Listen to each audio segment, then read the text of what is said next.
Donna, this is such a serendipitous interview, I feel like, because you've been on our radar for quite some time. I was the one that dropped the ball on not having this interview sooner. So we were so happy that we were making this work because I feel like our goals are similar. We serve the same audiences. We all want to help solopreneurs run successful businesses. So welcome to the show. Thank you. Thank you for having me. I'm excited. Yes, so are we, as if you can't tell by my enthusiasm right now. But I just want to dive into it. You have helped countless clients from startups to established enterprises, but obviously we're just talking about solopreneurs today. And what unique challenges and opportunities do you see solopreneurs face compared to larger businesses? This is an easy one. They have too much on their plate, and the expectation that they can continue to add more to the plate, but then they lose control over everything. So they start marketing and then they stop, and their business goes out of business, so to speak, because they've got those hills and valleys in their income.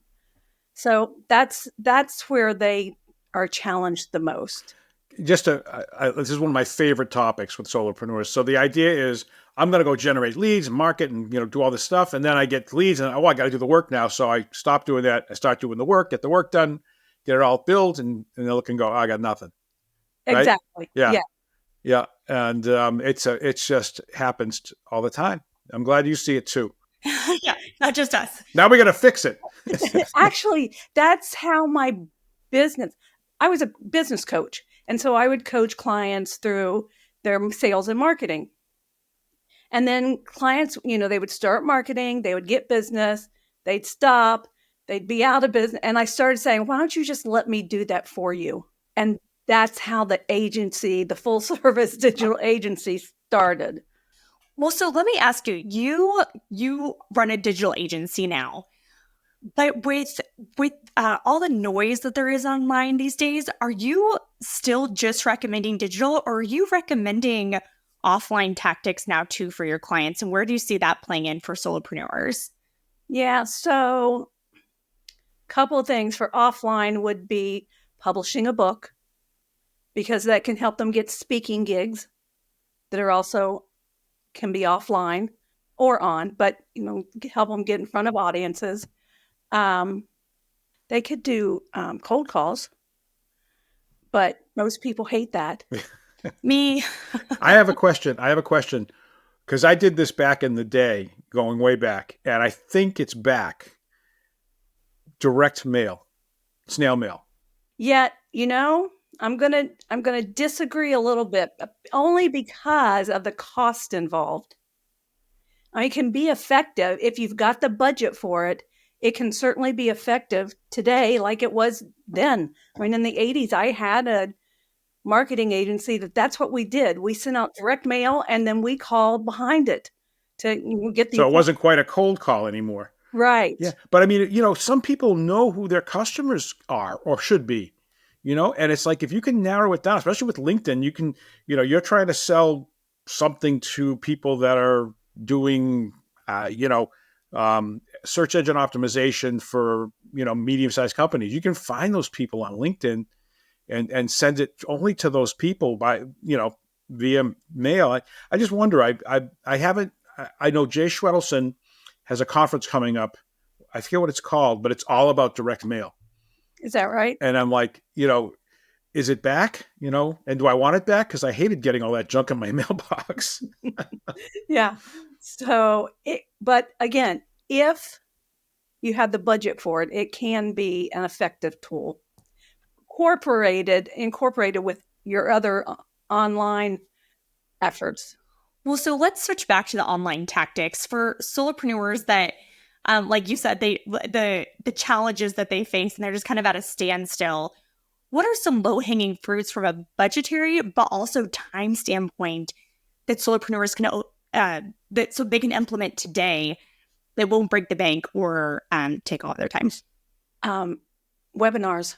If they can get people to come in and sit with them for 30 to 60 minutes while they build that trust element, and then have a follow-up, a nurturing campaign that follows after the fact. That can be one of the fastest ways to generate good quality leads.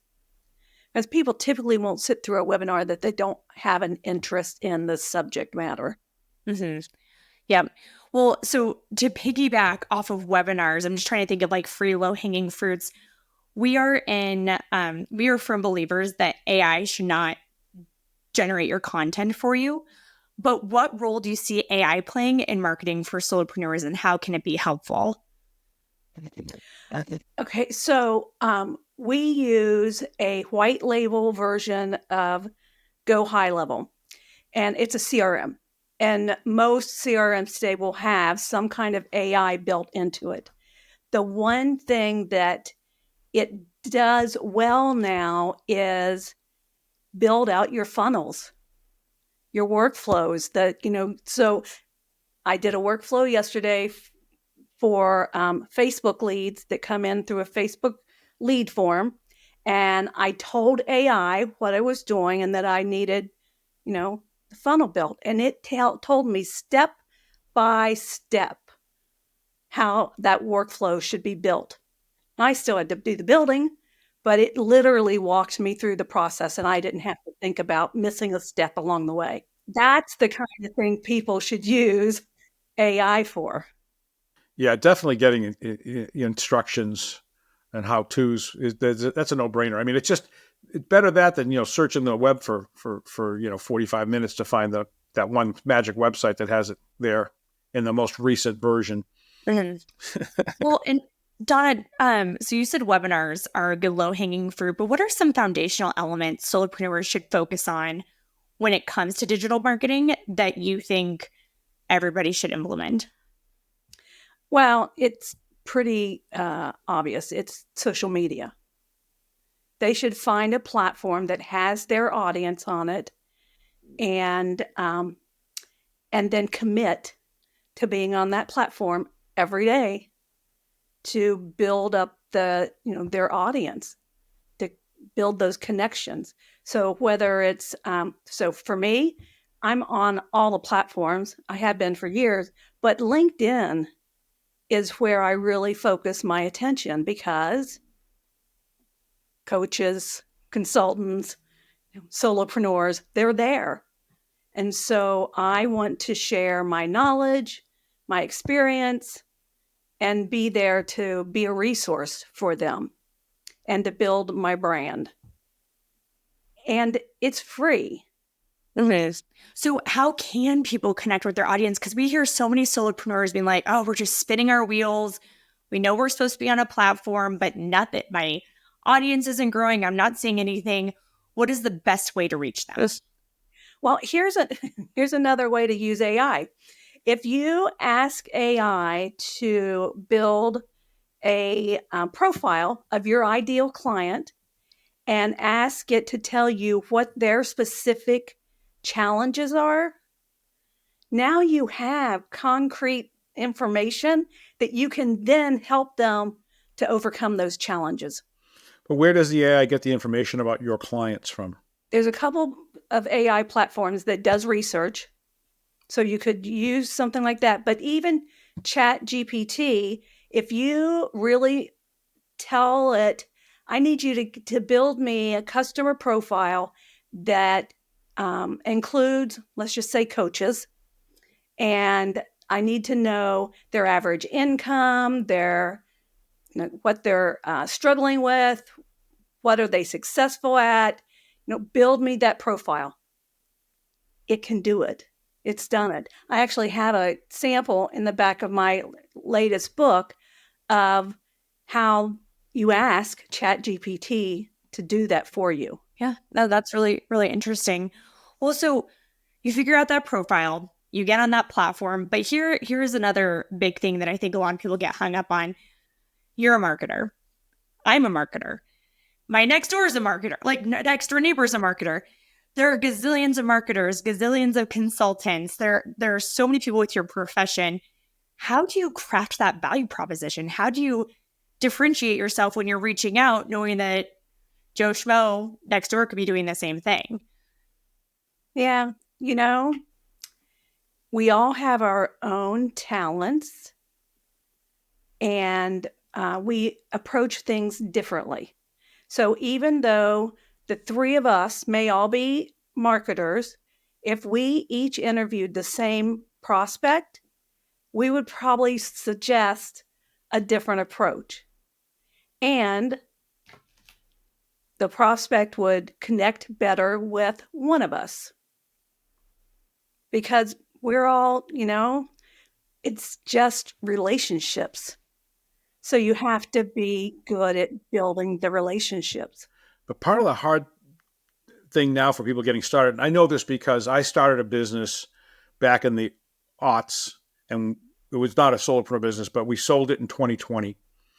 And I started a new business, and it's a lot harder to even get noticed now than it was before. Now, you get to the point where you're built up and people know who you are, you've got all these people following you, and then you can get noticed. But boy, when you try to get out of the gate, it's a lot of work compared to what it used to be like to actually get noticed. So having that conversation may never happen if they never get to your website. And I think that's kind of where Carly's going, is what do we need to do to get people to actually, if they do get to our website, not click away within 3 seconds. Yeah. So couple things. One is video. Get on video. Yeah. The thing nobody wants to hear. No, video. No. I know, but it works. It helps to build, again, to build the trust with people if they see you on video all the time.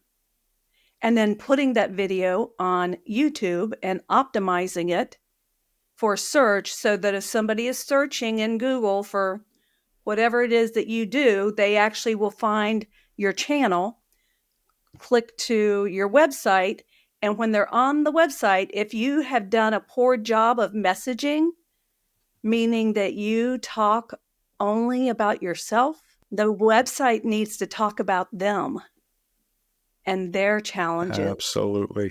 And how they can use you to improve whatever it is in their life that they think needs improvement. Oh, absolutely. What do you think, just on that topic though, what do you think about solopreneurs that do 4 or 5 different things? They have this list of, I'm a coach, but I'm also a consultant, and I can do ghostwriting for you. And I'm just curious how you feel about the effectiveness of that these days. Well, you typically have to focus on one element that you can really become known for. And then if you have a client that you've done their website and now they need some content created, then you could offer those additional services. But you have to have something that you focus on and that you can become seen as the expert in that area. Yeah, thank you. I just want another person saying it. Because this, and we didn't even talk, Joe. I know, but it's like, it's just really, really important, and it's one of the mistakes that Carly and I see a lot of solopreneurs making. It's I can do all these things. Why limit myself? Yeah, it's so true. So Donna, I'm curious. You were talking about your agency in the 80s that sent direct mail pieces. Joe, you were talking about the business you created in the aughts. Now you have a digital agency. You've seen a lot of changes in the marketing landscape. And I'm curious what you're excited about in terms of trends right now and where you see marketing going. Yeah, so I'm actually excited about AI only because it provides another set of hands almost for solopreneurs. If they really think about it, it doesn't have to just write blog posts for you, and that's not a good idea anyway. But it can do a whole lot more to help you in your business. So I'm excited about that. I'm also excited about getting solopreneurs to take control of their time and outsource as much as they can. So I just finished listening to the book, Who Not How. And it literally, I think, has changed my life. Ooh, well, now you have to explain. So who not how I finished reading it and I went on LinkedIn and placed an ad for a salesperson. Because as a solopreneur, I'm doing everything just like everybody else is. So if I have somebody else that's helping to generate those leads, that relieves me of that time that I'm taking to do that. So instead of trying to figure out how to do a task, figure out who can do that task the best and replace you. So you're going to be a contractor. So you're still going to be, you're going to be. I'm still a solopreneur. Okay. My salesperson is a contractor. So I'm just paying him commissions, and I'm not controlling his time. No, he Right. work as long or as little as he wants. It's no different than having a VA doing specific tasks for you. Do you do like a test project or anything when you outsource? Because we are in total agreement. We say outsource and automate as much as you can to get your life back. But we're always curious to hear how people approach bringing on contractors and vetting them. So have you just lucked out, or do you have a process that you could share? I probably just lucked out. Fair. Appreciate. Well, have you found a person yet? Yes, You have. Okay. He started last Monday. He started a week ago. So you don't know if you've lucked out yet. Right. Not really. Yeah. But he seems very committed. He's spending a lot of time studying what we do and what we offer so that he can, do a good job. Can I ask that, is he getting paid straight commission or is there a base? He gets paid for training for 2 weeks, and then it's straight commission. That's one of the ways to find a really good salesperson, because anybody that's willing to work for straight commission pretty much thinks they know how to do this. Exactly. It's hard sometimes in the higher end because those people are used to, even though they can do it, they're used to having the base too. But can I just share a funny thing that I do with salespeople or have done? Of course. When I interview a salesperson, at the end of have a lovely interview and great time and fun. And at the end, when I wrap up, I always say, "You seem like you're really great, but I don't think you're right for this job." And you let them sell you. And it's astonishing the number of people that get up and thank me and leave. It's awful, but it's really effective. Yeah, exactly. Joe really is a good person, everybody. Yeah, well, I promise. That's my one exception. But honestly, it's kind of like, if you were hiring somebody to teach tennis, you'd want to see their tennis game. You want to be able to beat you in tennis if you weren't that good. It's like if you're a salesperson and you're coming in selling yourself on a job, you better be able to handle objections. Yeah, exactly. No, it's so true. I'm diverging here, but I'm going to steal that, Joe. Take it. Well, Donna, before we get into the questions that we ask everybody, the one last thing I wanted to bring up with you is just you are a solopreneur. You work with all these consultants, coaches. Where do you start your process? What are the types of things you ask your clients first? Because you think those are the most important things to address before moving forward as it relates to their businesses. You mean for a new client? They're just like, I'm stuck. I don't know where do you begin with them? Yeah. So it is about them telling you, this is what I need. They usually know. So this is what I need. And then you have to really look at their business model, and determine if that is what they really need. And is lead gen common and marketing common, or where do you see people struggling the most?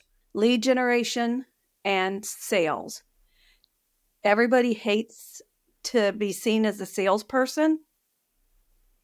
And most people, I used to train real estate agents, and they wouldn't ask for the sale.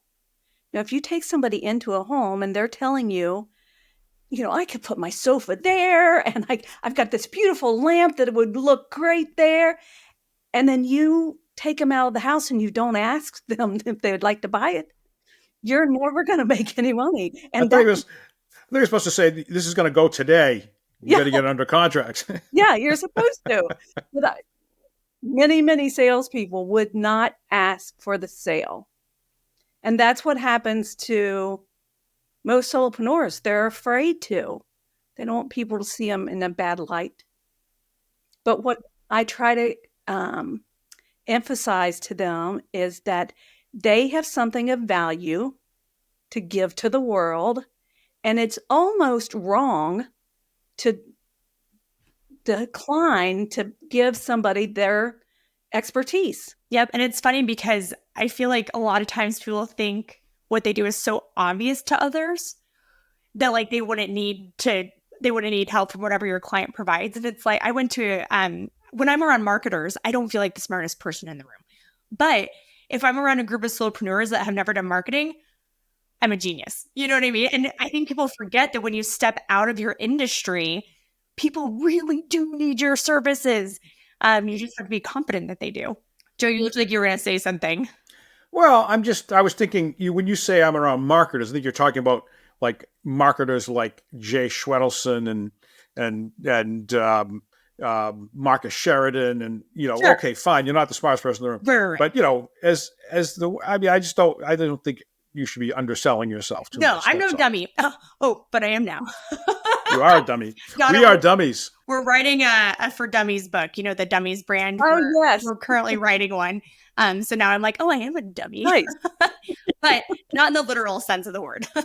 But yes, Joe, you're absolutely right. I think I'm a great marketer, but if you put me in a room with the top marketers, I'm going to try to compare myself. But I do feel like a Jay Schwedelson or an Ann Handley or something when I'm in a room of non-marketers. So it's just put yourself where people need you, and then your business will shine. You just need that confidence to do that. Yes. Well, Donna, like I said, we were thrilled to have you on today. It's been a long time coming, unbeknownst to you, but on our end, it has been a long time coming. So we ask all of our guests this question. What is your favorite quote about success? So the future is simply infinite possibility waiting to happen. What it waits on is human imagination to crystallize its possibility. And that's by Leland Kaiser. I don't know who that is. So I'm going to have to look him up. I told Joe I want to start a bumper sticker collection based off of what people say. I'll sell that with the Lifestar logo. Well, Carly wrote an entire book of looking at quotes about all kinds of things, and then coming up with practical strategies to implement the advice in the quote. God, Harry, we are much more alike than we might think. I have 780 emails that start with a quote and then express to the solopreneur how they should implement and it's just in a quick, here's... Interesting. Donna, did you say 780 emails? But they're small. It's a quote, and this is how you can implement this into your life. What are you going to do today to make this? How do you do that? Like one a day or one every 5 minutes for 10 weeks? I have that many because I did them one a day for several years. Okay. Wow. Well, that's awesome. And we are, yes, very like-minded. I love it. Well, Donna, where can people find you if they want to learn more and potentially work with you? At solopreneurslllc.com. Easy enough. Or Donna Amos on LinkedIn. Great. Good job getting that URL, by the way. Love it. Well, Donna, thank you so much for coming on today. And listeners, you know what to do. We love those 5-star reviews. The subscribes on YouTube and your favorite podcast platform. It means the world to us. And we will see you next time on The Aspiring Solopreneur.